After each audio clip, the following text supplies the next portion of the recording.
Welcome to a comprehensive and thorough exploration of the concepts of supply, demand, and equilibrium. Rather than a brief overview, this tutorial aims to analyze every single detail in depth. No prior knowledge will be required, as this video is intended for beginners. To begin, let's imagine there is a village with a population of 10.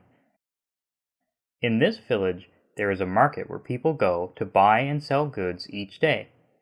In our illustration, we will represent these goods as apples, but you can imagine that in real life, people exchange all kinds of different goods and services. In this market, villagers exchange apples with gold coins. The villagers who are giving up an apple in return for receiving coins is someone who sells apples, and the villagers who acquire apples by giving up coins are the buyers. The number of coins required to exchange for one apple is what we call the price of the apple. You can also think of this as the exchange ratio of coins to apples. The exchange rate of gold coins to apples can be any ratio at all. For example, an exchange rate of 1:1 means that one gold coin will trade for one apple. However, the exchange rate could just as easily be 2:1, in which two gold coins will trade for one apple, or two apples will trade for one gold coin. If one gold coin were trading for two apples, we could also say that one apple was trading for 1/2 of a gold coin. In today's market, there are 5 apples for sale. For the sake of simplicity, we shall assume that each individual apple is being sold by a separate person. This does not necessarily have to be the case, but for now we'll set the market up this way just to keep things basic. Later, we will explore an alternative configuration where not every individual good for sale is sold by a separate person. Besides the 5 apple sellers, there are also 5 individuals who are each potentially interested in purchasing an apple. Now that the stage is set for us to explore the concepts of supply and demand, an important observation must be made. Both supply and demand are meaningless terms unless they refer to a specific price. We will not simply discuss the supply and demand of apples, but rather the supply and demand of apples at a given price. We can later combine the various conditions of supply and demand at each hypothetical price to establish supply and demand curves, which enables us to see the pattern of supply and demand across the various price points. Let's start with the most basic exchange ratio. One gold coin trades for one apple.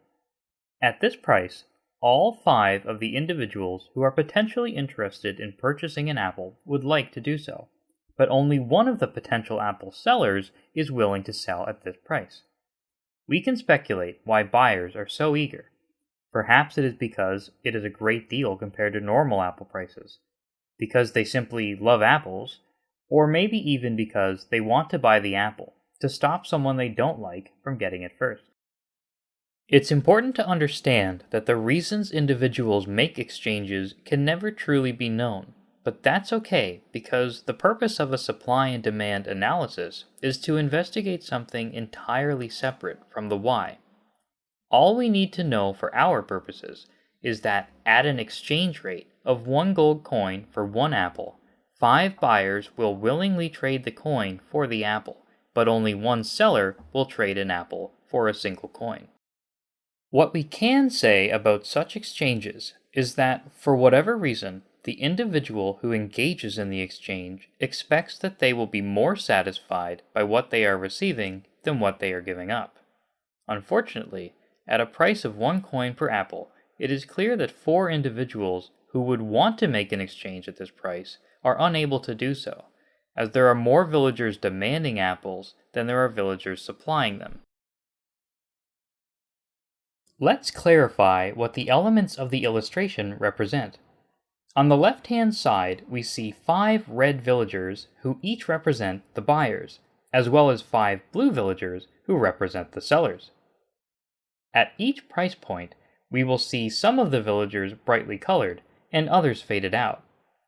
The brightly colored villagers will represent those which wish to make the corresponding exchange at the specific price being discussed. Red villagers wishing to buy, blue villagers wishing to sell. Meanwhile, villagers who are faded out will represent those which would prefer not to make an exchange at the current price.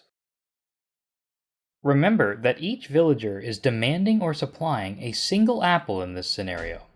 Within the graph, we will plot 2 points above every price, one showing the number of apples demanded, represented by a coin, and one showing the number of apples supplied, represented by an apple.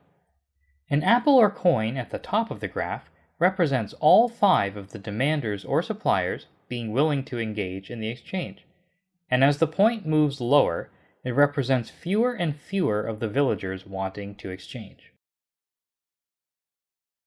Returning to the original situation, we encounter what is called a shortage.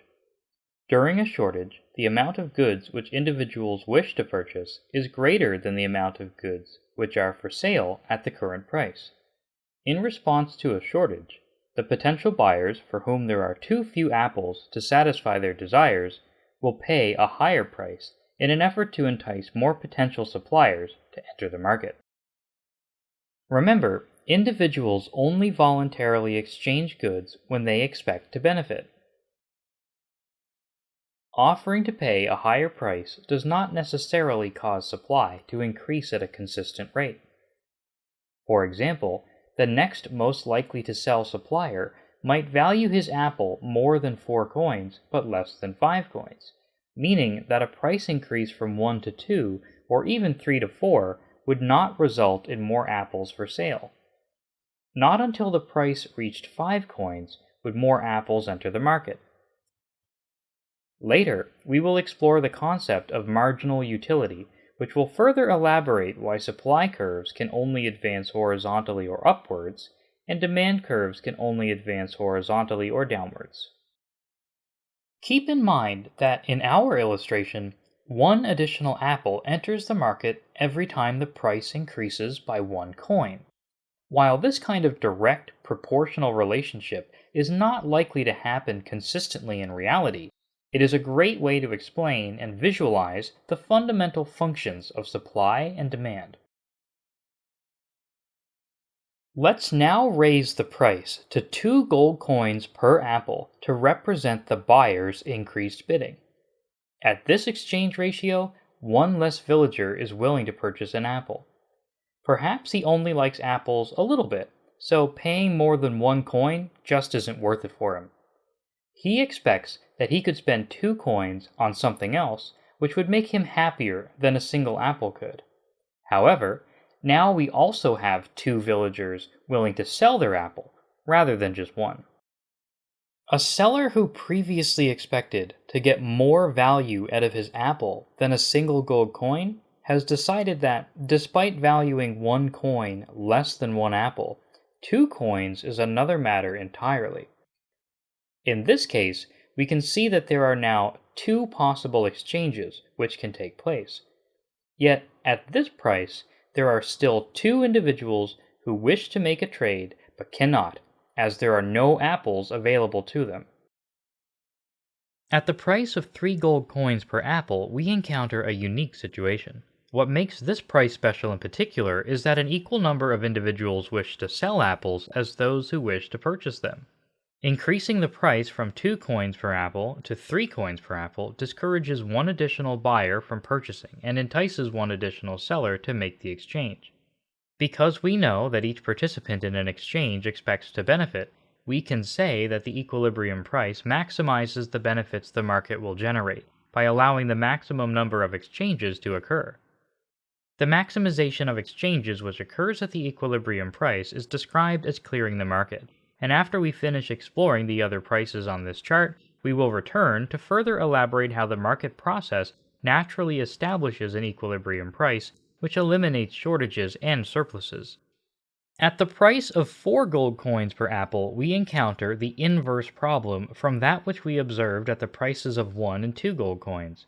At this price, 1 additional seller wants to give up his apple for the coins, and 1 less buyer wants to give up his coins for that apple.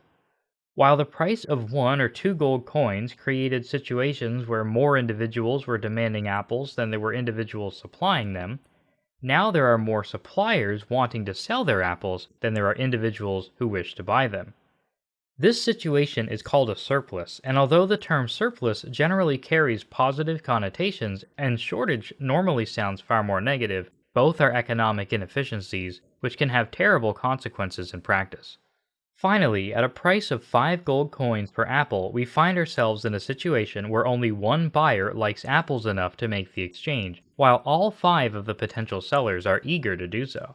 Just like the price of 1 gold coin, we have 4 individuals who would like to make an exchange who cannot, except in this instance it is the suppliers of apples who are unable, rather than those who are trying to buy them.